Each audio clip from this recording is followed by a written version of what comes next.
Hey guys, how are you? It is John C. Morley here, serial entrepreneur. Thanks so much for tuning in to IFYL, Inspirations for Your Life. Not my life, your life.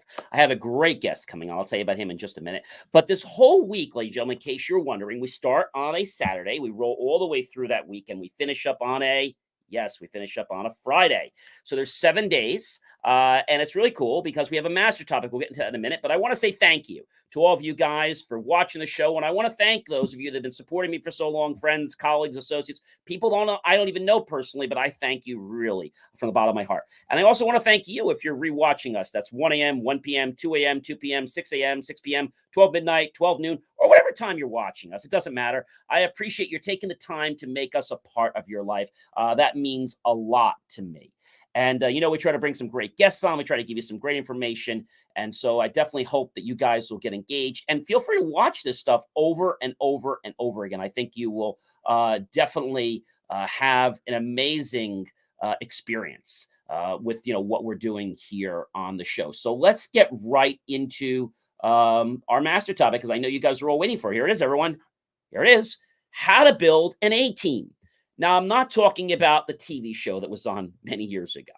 I'm talking about how do you build that team that can bring you and the rest of your team up to almost any challenge. You see, we are all better when we come together as one. If we have 2 heads are better than 1, 3 heads, 5 heads, 10 heads, 100 heads. But we have to realize that a lot of times in life, things are meant to be done as a team. That is a very important thing. Daniel, thanks so much for the like. Really do appreciate that. So without any further ado, I would definitely like to announce Ken Stearns. He is an author. He has some very interesting content.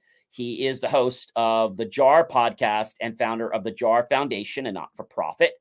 He likes to talk a lot about leadership, management, self-belief, mental health, and, of course, leadership development. He's out of Long Beach, California, and he recently, as you guys know, just finished a book. I'll let him tell us more about that. But I think the important thing is that when we think about our life and we think about where we are, the most important thing I want to share with you is how is it that you will make a difference in other people's lives. So if you're doing something right now because you want to get fame or you want somebody to like you, well, I'm going to tell you right now, just give up, because that's not the reason we do things. He wrote a book, Dear God, which we're going to hear about, and we've been having a couple stories this week about God, and it's been pretty interesting. I won't rehash that, including the story from Facing the Giants. I had that on our live radio show today. We talked about how the team was literally going into the gutter, and when the coach changed his whole perspective to focus on God and to really get into the fact that we do everything in life because we want to glorify God. Now, if you're not here as religious, I respect that. Let's just say the universe, okay? But we have to give it up to them. So without any further ado, please help me welcome to Inspirations for Your Life for some more inspiration this evening, Ken Stearns. Hey, Ken, how are you? John, thanks. Thanks for having me on the show. That's like a super inspirational warm up. I love that. I am so glad. Video It production is resonated. also one of the things I do. Yeah, and resonated really well with me. A lot of what you said about teams and being better than yourself, when you build a good team together, and if you're focused on helping others, great stuff happens to everybody. But unfortunately, people they get themselves in a rut, right? That happens. And when they get into a problem, I mean, we have to, I always say you have to take care of your mental health first. You got to take care of you first. Absolutely. If you don't take care of you first, you can't help other people. So if you're having, whether it's a health issue, whether you're having a financial, whatever it is, you got to take care of you first. And there's things you can do, like you can pray, you can help others, but I'm not telling you to give millions of dollars to people. I'm just telling you to be mindful of others. So I want to ask you first, Ken, what motivated you to write that amazing book?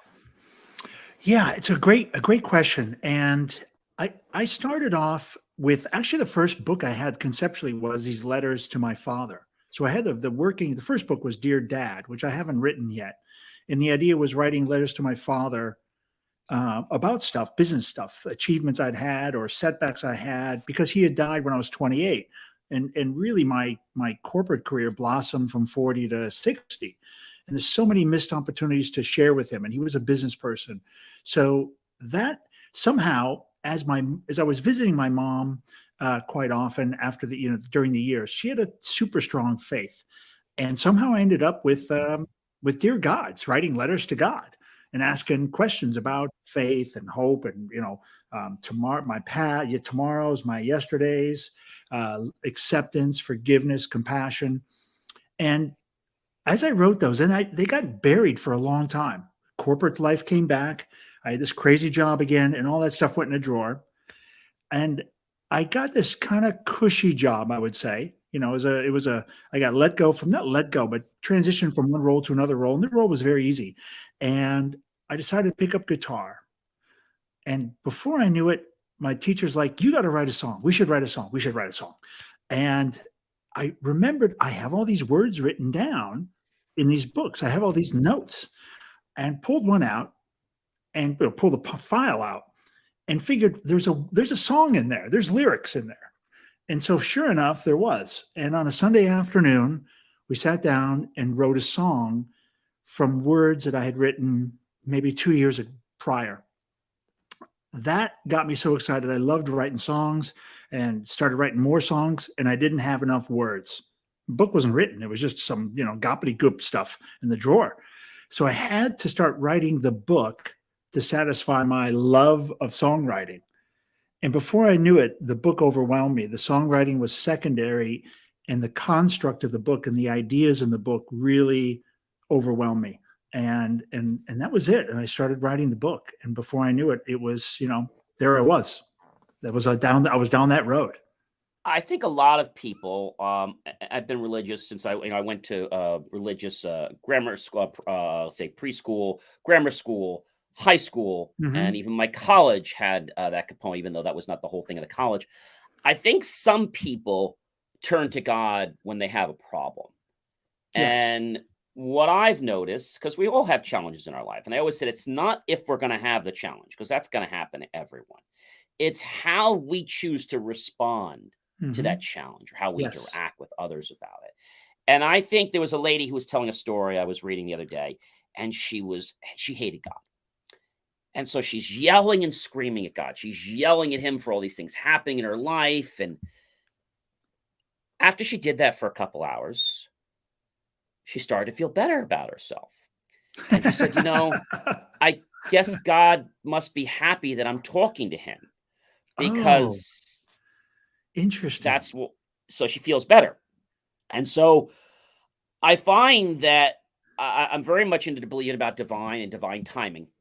And lately I've been seeing a lot of these 911s. Now, 911 is not a bad thing. It's an angel number. Yes. And I've been seeing that a lot. And not to the point where it's once a day. It's like 2 or 3 times a day. And it's like been catching me. This morning I was doing my show, and when I went to go fill up my water, it was 9/11. I'm like, this is eerie. I went by somebody's house yesterday, and their mailbox, guess what, was 9/11. I went to go buy something at a store. I don't know, pizza or I don't know, something. My tab was 9/11. I said, I'm not making this crap up. Yeah, it's in your face when it happens.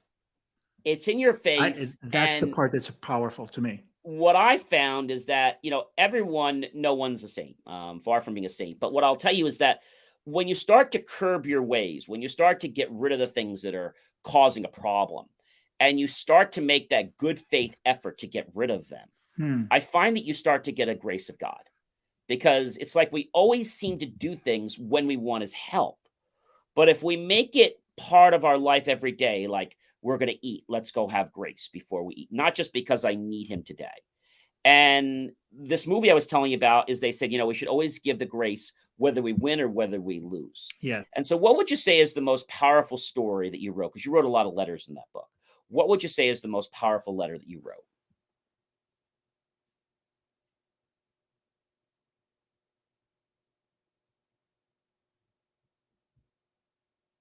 really, I want to come back to the number thing real quick, and I'm going to come back to the love Sure. chapter. Sure. When I started writing the book and the construct was coming together, I had the same thing. 444 was everywhere. The number 4, and then it was 44, and then it was 444. The project, the jar was called Project 444 for 2 years before I came up with the idea of the jar. And there's good reasons why. But I'm absolutely a believer. I was in that road. I was going down that path, and I was being guided, saying, keep going. You're on the right path. Keep going. And the number would appear. And it was like, yep, keep going. You're doing the right thing. And so the book, the construct of the book is about yourself, which is your yesterdays, your todays, your tomorrows. And then it's a book of others, which is between you and I, acceptance, forgiveness, and compassion. And then kind of a humanity approach is love, karma, and service. And then the last one is kind of circling the square, or squaring the circle, is the God part, which is faith, hope, and prayer. And the love part still sticks with me because that's 4 parts to each letter. Each topic has got 4 letters. And for me, loving yourself is the most important part. And I was asking God, isn't that what's missing in so many people's lives, and why other things get broken? Because they haven't found self-love. They haven't developed it and nurtured it. And if I can get to a place of self-love, then I can love somebody else. I can truly, purely love somebody else because it's coming from a strength. And then I can actually accept love. And I've seen so many people who really difficult to, and relationships get ruined because they can't accept love, and partly because they haven't found self-love. And if you get those 3 right, we can teach love. And, it sounds kind of, hokey in a way, but love is a powerful thing. And if we can come from a place of love, and you're grounded in your own love of yourself, of who you are and who you've become, or who you're, and not really who you're going to be, but just right now where I am, I'm good enough today. Sure, I'm getting better. Sure, I'm trying to become, I'm trying to improve myself. But today, as myself, love myself, and I'm okay with it. So that's probably my biggest, the one that just I keep coming back to in the book, and also because it sits in the place of humanity. I love that, Ken. I tell people that I live for 2 reasons, and they think I'm nuts. I said I only live for 2 reasons: to become a better version of myself and help everyone else become better versions of themselves. And they said, "What are you on?" I said, "I'm not on anything." Yeah. And so a lot of people I are love not that. at this level. And I've also noticed that I'm not talking people that are 10 or 12 or 15 or 20. You got to be a little older than that. Mhm. You don't appreciate, I'm going to say, the infrastructure of society with higher beings, God, the universe. And so even the fact that our whole energy, the world is energy, everything from Dr. Morimoto. I did a thing the other day, and I told people how to manifest the life of their dreams by just a bottle of water, a pen, and a label, and some true intentions. So we're talking about the numbers. Let's talk a little about those numbers. So I was getting a 911. I think the Yeah. 911 is meaning that something's about to change, if I remember. So tell me a little about what you know with the Interesting. numbers. Yeah. So the 444 was, is again, you're on the right path. Angels are following you, I think, is what what my interpretation of it was. And the other one that kind of came out of that I used was 111. And so that those 2 became quite powerful. So I ended up with 444 questions in my jar. I'm interviewing 444 people, and I'm going to 111 cities on this jar journey. And I did it all around really being, one is being intentional about the planning and design of the project in the jar, but also I was open. I mean, I had never been aligned and seen the God winks, got the guardian angel nudge, the breadcrumbs. And, there's been some things that have happened. Like you said, when you're open to it and you're intentional and you're doing good things for other people and you're not inward, you're embracing humanity, stuff happens and you open your eyes, and man, I've seen some powerful stuff on the road that has changed my view of God. And I had fallen pretty far away from, let's say, God. It was pretty universal. the universe and karma and all kinds of, more esoteric stuff, less tangible, a little bit softer, easier to defend in a way. I say defend, but to support, more generic. And, the God part can be kind of tough for people to accept, some people to have the conversation. And I'm there. I was raised an altar boy. I was raised Catholic, but I was an altar boy. Probably you might have been a knight of the altar or whatever we were called. Yes. And I ended up living in Asia. I've lived in some, wow. Yeah. So part of my journey was I went overseas for 20 years, and I lived in the largest Hindu country, the largest Muslim country, the largest Buddhist country, and I lived in countries with no religion, no God. God wasn't a thing. They had taken it away. Communist countries. I lived in Vietnam. I worked in China, and there's no God there. And so I believed everything and nothing. It was a weird moment, and I had really gone through this crazy journey. And the book brought me full circle and really brought a lot of my beliefs back together. It's been a powerful journey personally, writing the book and then sharing the questions with people as I go. So the belief is really important. I mean, you change your perspective on one thing, it can literally motivate you or demotivate you just by what you believe. It's crazy. And so when you think about things, people, they all ask. There was another thing I want to take from this movie that they said there was this gentleman, elderly gentleman that came in, and he's praying over all the lockers every day. And he goes to the coach and he goes, what are you doing? Oh, I'm praying for the exactly, coach. What are you doing? He says, so he came in to see the coach, Coach Taylor, and he said, Coach, I just came in here because the Lord is not through with you yet. You're here to bloom where you planted until the Lord moves you. I just thought I had to tell you that. Wow. Now, there's a bunch of fathers that want to remove him and all this other stuff. But the interesting thing that he said another day was that he said, Grant, his name is Grant Taylor. Grant, there are two kind of farmers out there. One that asks for rain, expect rain, but do nothing to receive it. And there's another farmer that actually asks for rain and they prepare their farm to receive it. Which one are you? In the last game that they were playing, the other coach is like, what are you doing?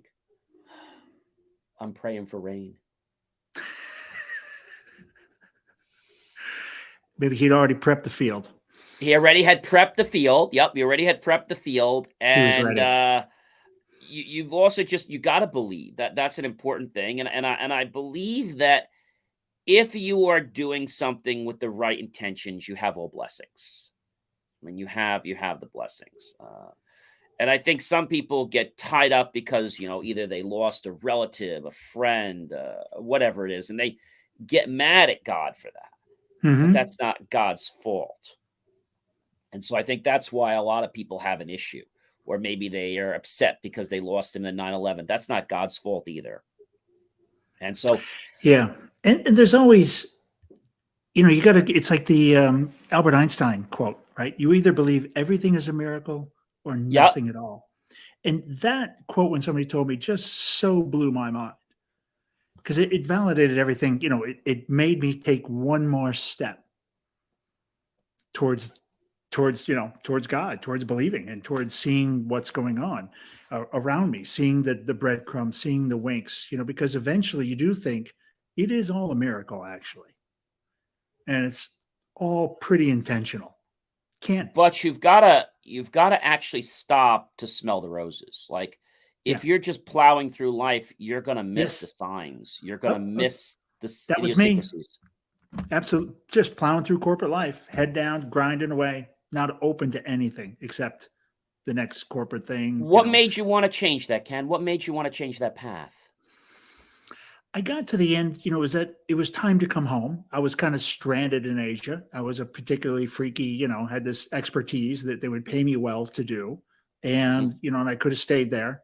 But my family what industry you're in, if I was asked? What type of work did you do? Insurance guy. I'm an insurance guy. Okay. So I was running, helping run insurance companies in different markets in Asia. So there's a lot of foreign companies that operate in the Southeast Asia.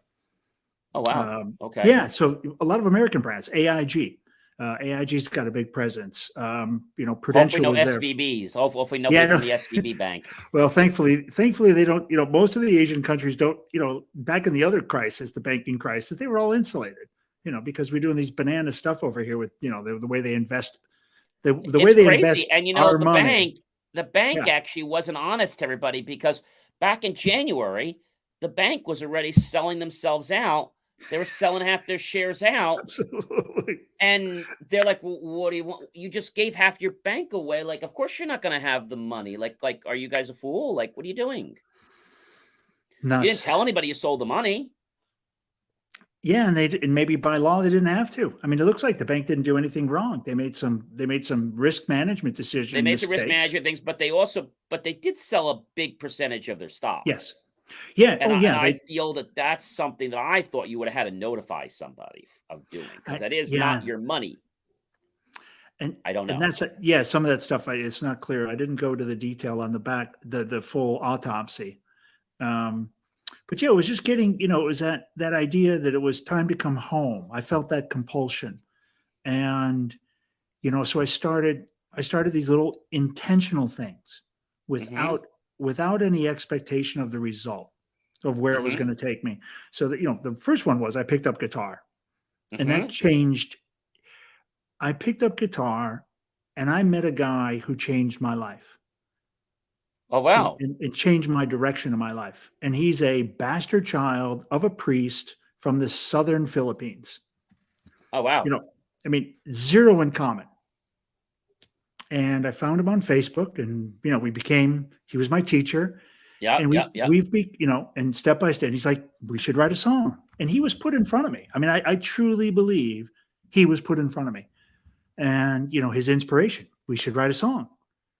And that led to writing the book, and he's been a great coach because he's always got these ideas. He even helped like the foundation to start the nonprofit about mental health. Is some collaboration with him. I think people don't quite, get the fact of who the universe is, what the universe is about. They're always trying to figure out, well, what's in it for me? Like, how can I get the most I can get out of this? How can I squeeze that lemon to get absolutely. the most out? And if I'm going to tip the scales in a way that's going to hurt it for other people, they don't care. And I always tell people, you have a right in life to become as successful as you want, as long as you don't harm, hurt, or derogate towards another person in life. Agree. And I think some people get so hung up in that chase that they go their whole life. The good thing is that you saw that and you were able to change your life. Some people don't get that opportunity. And I knew, it's really funny. I had this absolute feeling when I knew what I was going to do, right? Like when finally the decision came, and I'm going to quit corporate. And these are all very big, heavy decisions, right? Emotionally, tough stuff. And I'm risking everything I've saved to do the jar. I burnt my boats, and I was going to burn my boats. I knew I was going to burn my boats. I was preparing to burn my boats, right? I was doing everything I can. And I knew in the back of my mind, I'm like, when I get that close, when I get to that last decision, that phone call is going to come to pull me back. And sure enough, best job offer of my life. Really? It Money changed everything for it. Money changed changing. everything. It changed everything for you. No, well, I knew that I would say, I knew it was the fault. Like, if I would say, it's goofy to say it like this, but it's try to find a more articulate way. I knew that I would be tested, that the money would be dangled in front of me to do what's right or to go after that next paycheck. And so right when I was getting the last month, I had everything prepared, ready to quit and everything else. And that reach out came from within the industry, people I knew, and they were offering me an opportunity. And it was a best job I would have ever had, most money I've ever would have made. And I would have been there for 5 years. But it was a test. Here's, you see what's in front of you with the jar, with the book. You're on the right path. I got all the numbers, everything, and right when I'm at that decision to make that call, that little money opportunity came to do it for yourself, to go be selfish, take away the risk. Don't do this. Go back to corporate. Stay with the money. Stay with the easy path. Do what's good for yourself. And And I I think resist, some people don't quite get that. I saw it coming, and when it happened, I was like, "Oh my God, you're kidding me, really?" And it happened, and it came from the weirdest place too. There's a backstory to where it came from, but it was also like, could have sold my soul there for a second. Honestly, Really? could have sold my soul. So it's something you just kind of saw in the back of your eyes, pretty much. You just kind of saw this for a while. Yeah, I knew because I knew what I was going to do. I was going to leave. I was leaving corporate. I had all the plans. Everything was just a matter of telling my boss and the other last steps. And that last exit came along. With the shiny lights. I was down the highway, and it was like all of a sudden out of nowhere, and the mirage came, and there's this beautiful exit. Don't go straight, Ken. Take this exit. All the money you want, all the power. Great job.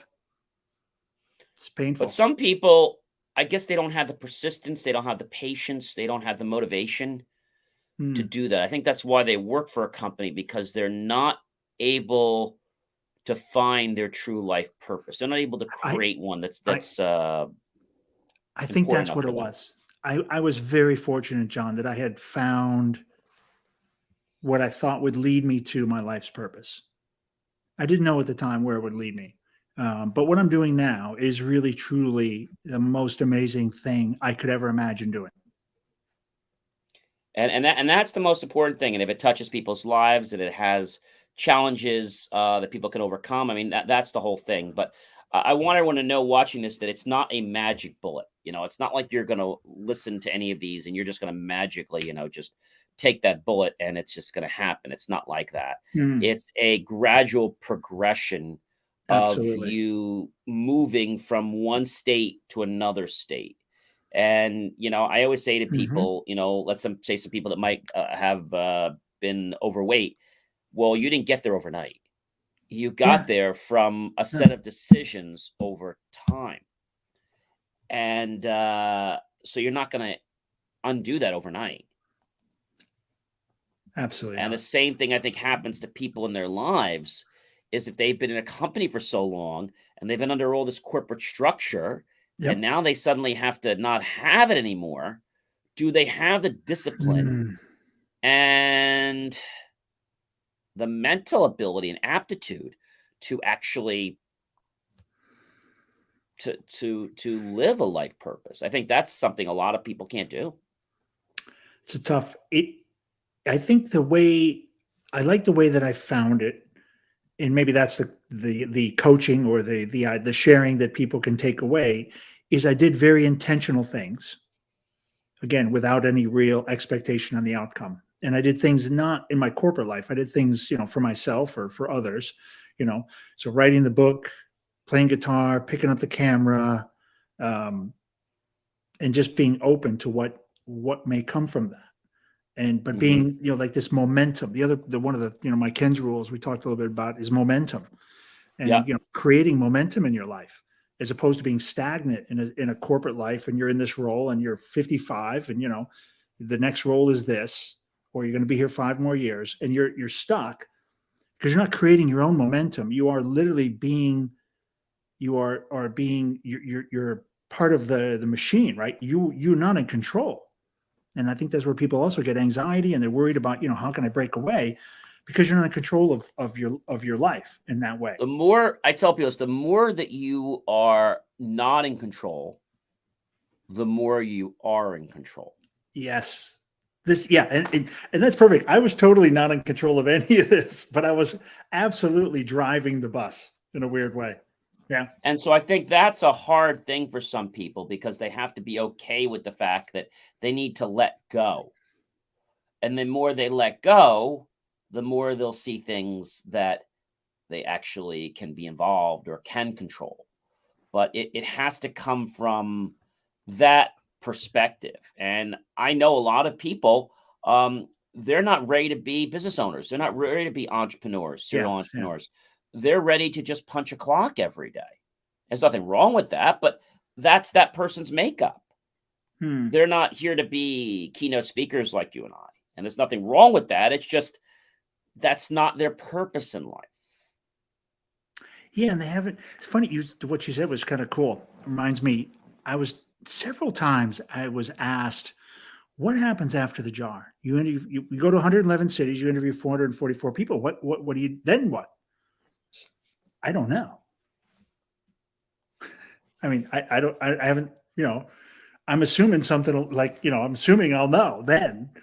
And somebody, and I was sharing that story, and somebody looked at me and said, "Oh, the path will rise to meet you. Don't worry."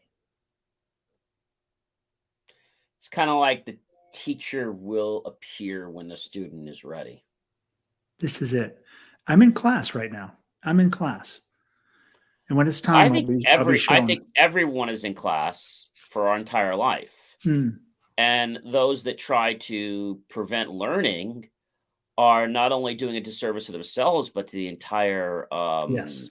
world, Yeah. because there are gifts in you that need to be explored, that need to be shared with the world. They're not doing any Agree. good just staying in your head, whether that be music, whether that be motivation, whether that be architecture, whatever it is. You have to be okay with exploring that gift. But I think a lot of people, they get their gift and they just take it for granted, and they don't really appreciate the beauty or the uniqueness in the way they have that gift. So as far as what your next piece would be, I would probably have to say it could be another book. Yeah. It could be another question. Now, you mentioned the one question that you asked. It might be digging deeper and finding out, what people can't answer this question. Because it's something to get an answer from people that give you an answer. But I want to talk to people that can't give me an answer. They can't, that are interesting. They can't answer the question. And by them not answering the question, they share basically why. Could be a belief, could be something they went through in their life. It could be a whole bunch of things. Interesting. That's a powerful moment, right? Absolutely.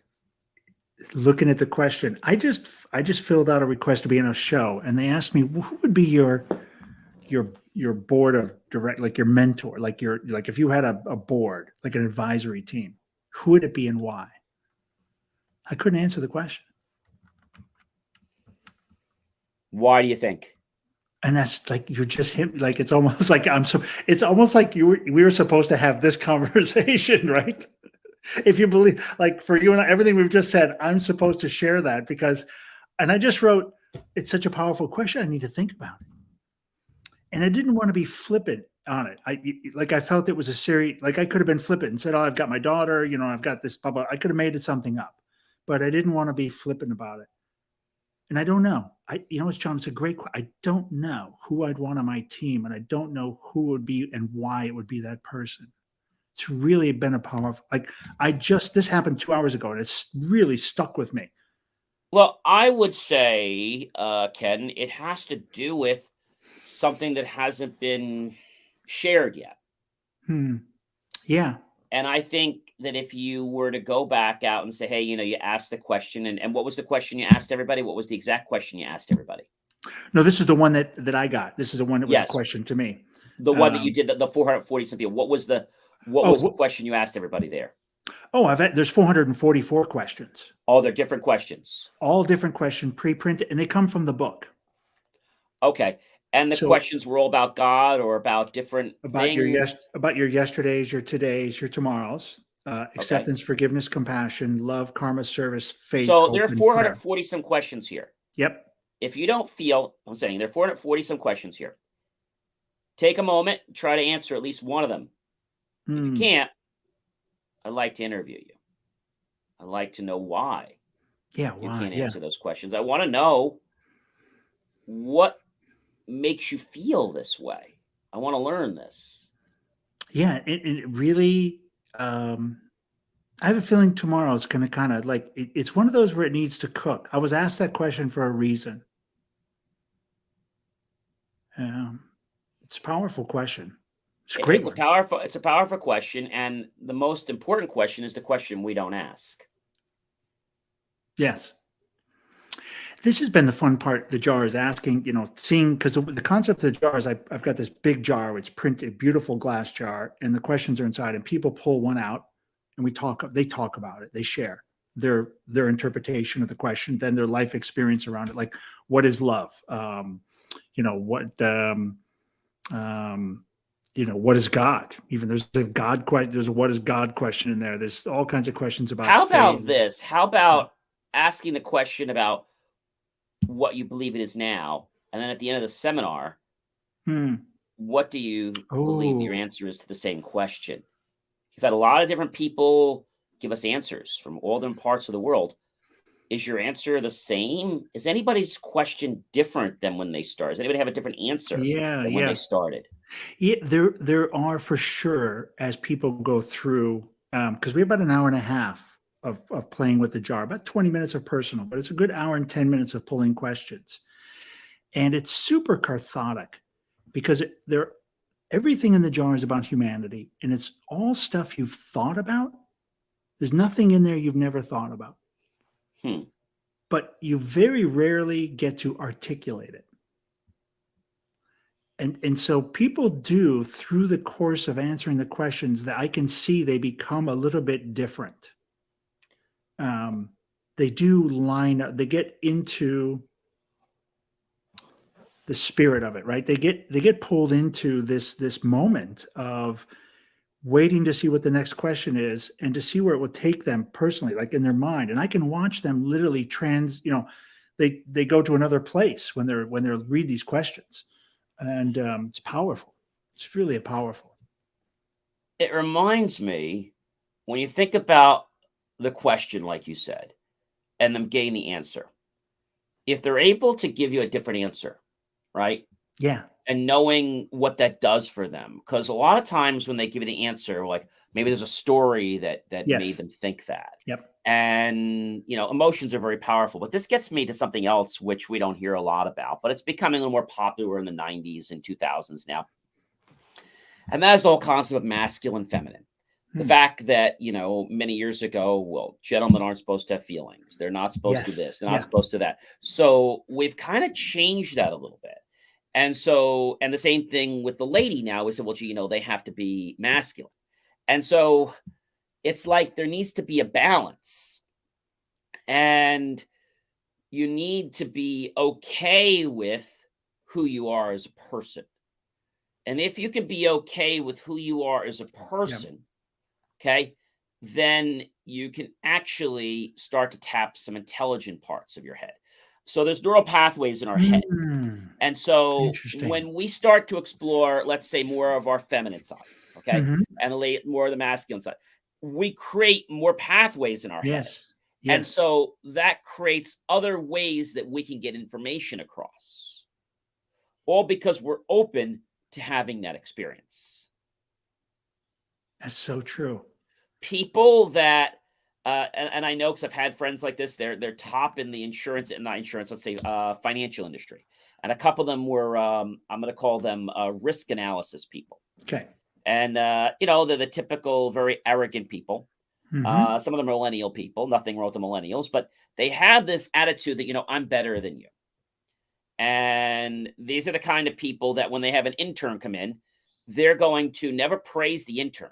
If they go to the meeting and something's wrong, they're say, "Oh, it was the intern. They didn't know what they're doing." So that's where I got it. But if they do something great, well, of course, what did you expect? I did go to Fordham. I mean, you are getting the best in the house. So it's like they're not being fair. But what I've noticed is that these people do a lot more covering up of their emotions. And you would think that these people don't have emotions. Wow. But they actually do, Ken. Of course. They may have more emotions than you and I because they're trying to press them down and stamp them down. And and if you're blaming it, you're not at a good, this comes back to the love, right? They haven't figured out how to, like, the self-worth, the self, right? If they're cutting other people down, it's a shark tank, right? Everybody's trying to kill everybody in that environment. This one person lived in my building a while back, and I hadn't really become friends with the person. And we were going to one of my condo associate meetings, and went to the meeting. And I'll call him Bill. That's not his name. And I say, Bill, you want to join me for pool? I love billiard pool. Yeah, yeah, sure. Do me a favor. Don't call me. Just text me. A little strange. And Okay. I said, I'm parked out front. He said, I know where you're parked. He said, what are you, an idiot? I parked right next to you. So, like, real arrogant, like I'm take charge person. That could be offensive to some people. Yeah. And I remember this day. He said to me, I said, I remember you. You're the jerk off that always tries to trip me every morning because you can't get up early enough, and you nearly almost tripped me. And he said to me, he says, John, he says, somebody in the building reported. Now, I was the one, but I didn't say anything. I said, you didn't report. I said, no. I said, I have to keep my eyes on the loop. Who do you think did it? I don't know. He said, but when I catch him, trust me, they're going to know about it. Yeah, I'm definitely going to find them for you. I'll find them. And so the thing is, these people have this persona they have to live up to. Yeah, that's boyfriends, that's girlfriends, family. And they have the nicest family they're part of, but they have this machoist attitude that I am higher and mightier than thou. And I remember them having a situation, and they had a challenge at work. So first thing I did was I said, hey, how's work going? Oh, don't ask. I'm not going to make my quota. I'm short X thousand. If I don't make this, I'm not going to get my bonus. I'm not going to get my extra Christmas presents. It was like, and I only got 2 weeks and I'm stressed, and let's just play pool and let's be done. Like, that was like halting them. And you could tell because this person was walking around and it wasn't a water jug. It had alcohol in it. And then you saw the person doing this. If they didn't have the water jug, they were doing this. Okay. Yeesh. Because they're nervous as hell. And so what I noticed is that when you got this person alone and you had a chance to talk with them, I don't want to use the word normal, but they were very genuine. Yep. In fact, the one person, oh, John, I feel like I've known you for 100 years. We should hang out more. I've only met the person a couple months, but because of my bonding, my rapport, we should hang out more. We should do this. We should do that. I'm like, oh, okay. Yeah. And I remember we were going to do, we were playing pool, and then we went to go bowling one night. And I remember when we went bowling right night, he was always impatient, having to wait for the lanes. Like, he didn't want to wait because, he is such and such, and he's a big analyst, big VP and analyst. He's not an analyst, but he's a VP junior analyst. Well, he can't dare be kept waiting. There you go. Because, with his Armani shoes and all this. And I remember we were at the lane, and I don't think I had my own bowling shoes. I said, okay, no big deal. I'll pay. He's like, you're stupid for buying, for paying for bowling shoes every time. I said, what do you mean? He said, well, you know how much money you're wasting? I said, no. He says, I'm going to tell you exactly how much money you're wasting. If we go out every week, and he's like, you wasted, if I gave me a whole number. And I was like, really? So you're going to get yourself a pair of shoes. I'm like, okay. So I go there, and I asked the guy, I asked them for, I said, do you have a good price on shoes? And he said, and my friend said the same thing. He says, that's not the question you should be asking. The question you should be asking for your friend that you're trying to negotiate for is, do I even have his size? I may not even have his size. So we get the shoes, and they came out with a price. I forget what it was. And immediately he had to knock something off it. He's like, we're not interested unless it's this price. And everything we did, it was always about negotiating down. But there's a point when you negotiate, and there's a point when you don't. You don't go to a fancy restaurant and try to negotiate the menu. You don't go to a sports store and try to negotiate the price when there is already a sale price there. So we went to this pizza place after we bowled, and It's about 11 o'clock at night, and they close like 11:30 or 12. And all the premium pizzas at that time were about $6 a slice.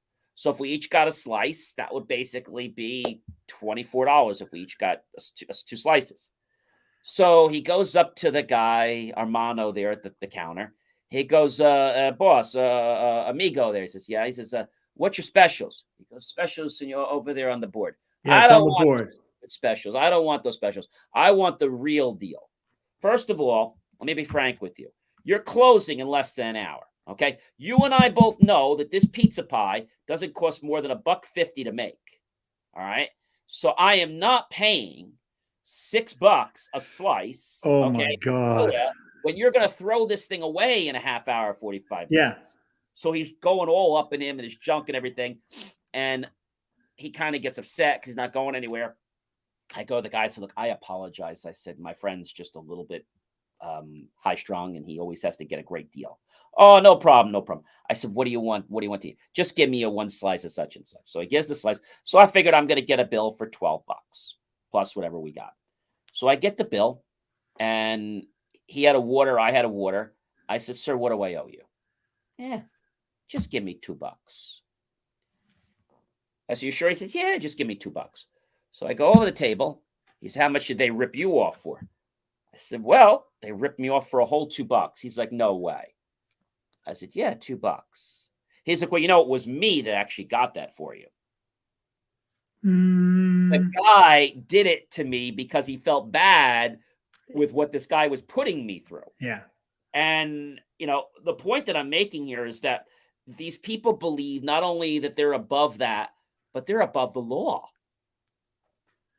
They're the kind of people that would tell the police something is wrong because I am such and such, and I'm going to lie, file a complaint, and say you did this, and you didn't do anything.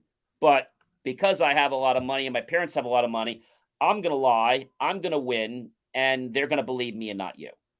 That's why the banks are collapsing. After all the bonuses paid, everybody got their these are the same guys who did all the wrong cut corners. So what did the wrong happened stuff. was I wound up helping his actually it used to be his friend.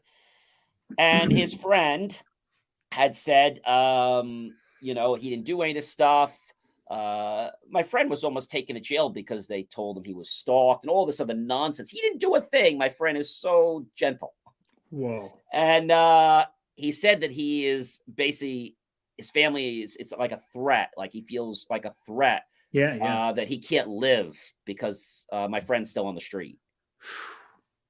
And he doesn't know if he can live anymore.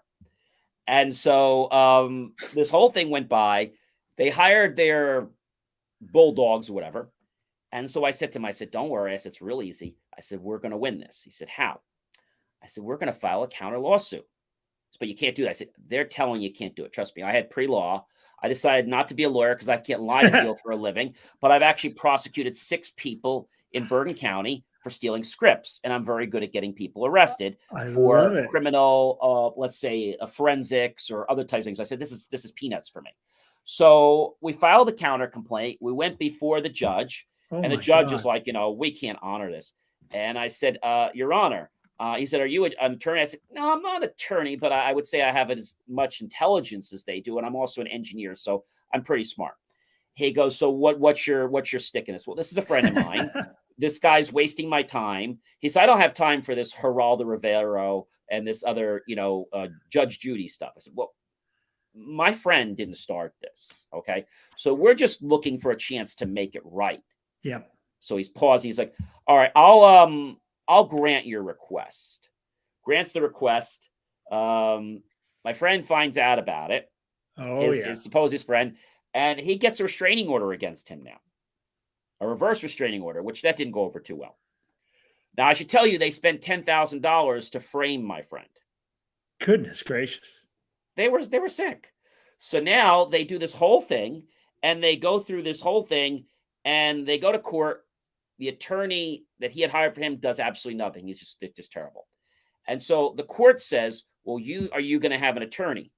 Well, why do I need an attorney? I thought the state was going after. Well, the state sees this as a petty dispute between 2 neighbors, and they no longer think this is a major criminal issue anymore. Well, why is that? Well, we've done the information, the research, and so now he either needs to put up or shut up. He needs to come up with Yeah, an he's got to attorney because he hire a can't lawyer. defend Yeah, on his own. right. And so now I was like, well, we can keep going through this and we can cost you a lot of money. And I said, or we could just end this right now. We could just agree that there was a misunderstanding. Doesn't matter who it was on, but there was a misunderstanding. Let's agree to drop all charges against all people and let's all go our separate ways. How about that? They were against that. And suddenly, 10 minutes later came the yell and scream, back, forth, back, forth. All right, we'll do it. Oh, So, but the fact that they would even spend $10,000 to frame somebody, Ken, I think that's preposterous. it goes to the, like you said, that never lose, no matter what, right? They would have thrown bad money after bad money to keep it going if they thought they had any. Right? And when he lost, my friend walked out of the courthouse, shook his father's hand, and said, I'm very sorry for all this. He says, look, he says, I am really sorry for what happened to you and your friend. He said, I am so sorry. He says, they were friends a while ago. I don't know what happened, but all I can tell you is if he ever does anything like this again, we'll disown him because we did not condone any of this. We didn't condone the statements that he was a threat to your life, any of this. Like we didn't. And when they get back, you can hear them yelling and screaming, the supposed couple, and they are all upset. The girls were upset that they lost because they lost. And he's like, I'm not spending more. We spent $10,000. We're not spending any more money. This is over. It's done. And so my point is, some people always need to be right, even when they're wrong. God, so true.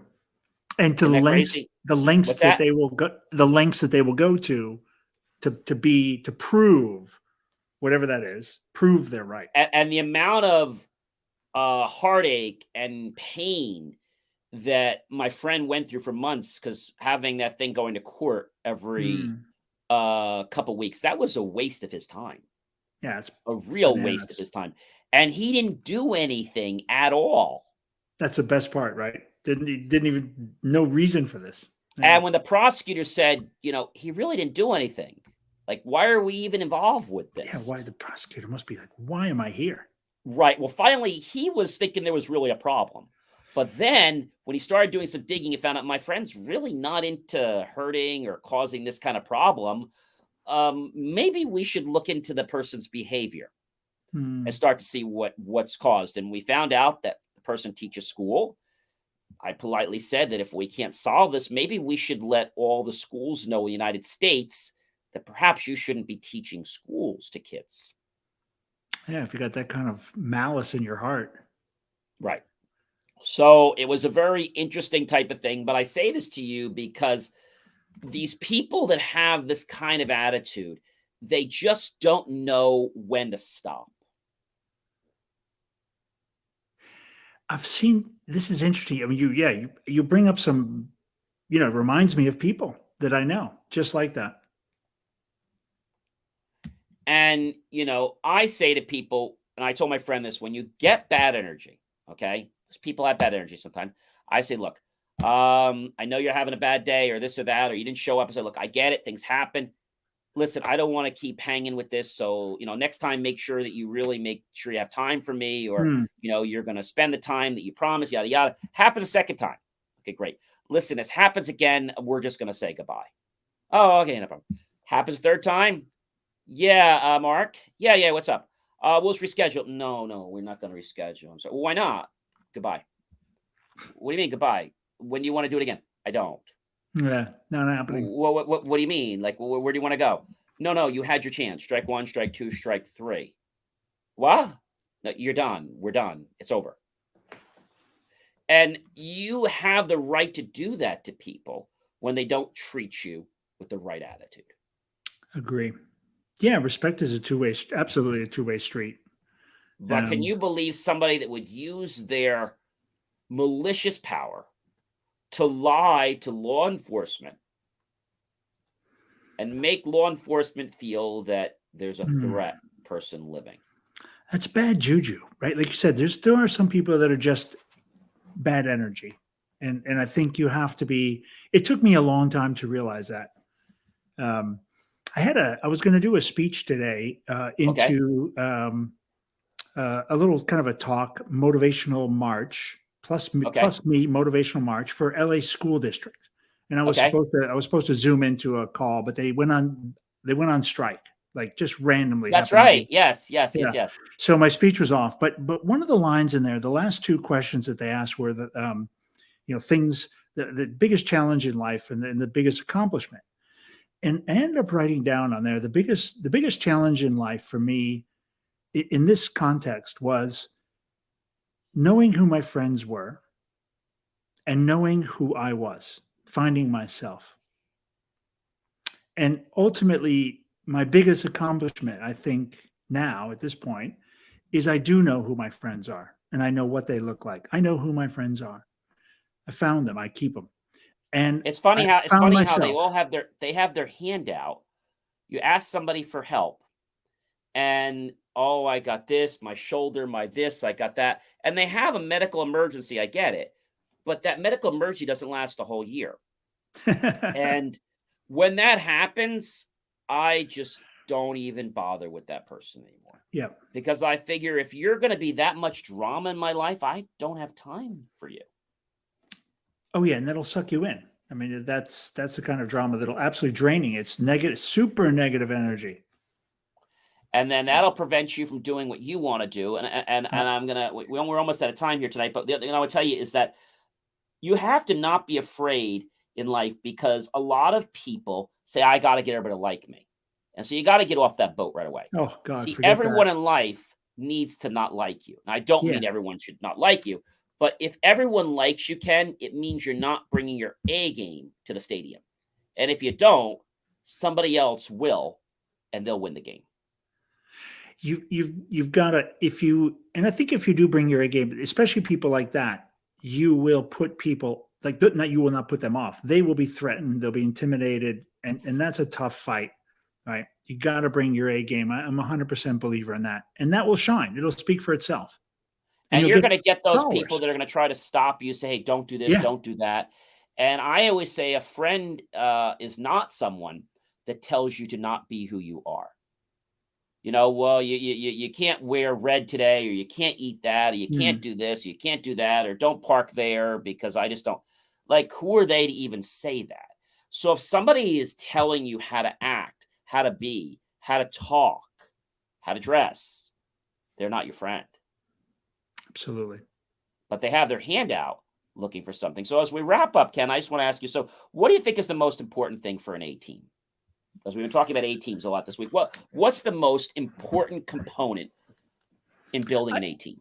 Yeah, so I write one of my rules is I talk about tom yum goong, the soup, Okay. A Thailand soup. And if you've been to a Thai restaurant, it's that spicy, sour, hot soup. It's got some shrimp in it and a mushroom and maybe some coconut, but it's balanced. Okay. It's this incredible, amazing thing where they're able to balance super sharp flavors, lemongrass, chili, ginger, a prawn, like a boiled soup base. And these are all by themselves would not be very nice. You wouldn't want to be in the room alone with a chili pepper, right?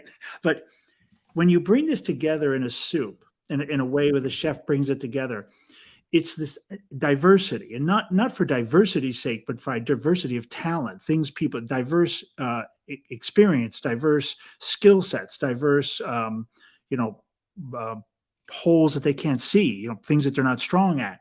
So I think building an A team, don't surround yourself with people just like you. You need to bring in people who are different, but they bring balance to the team.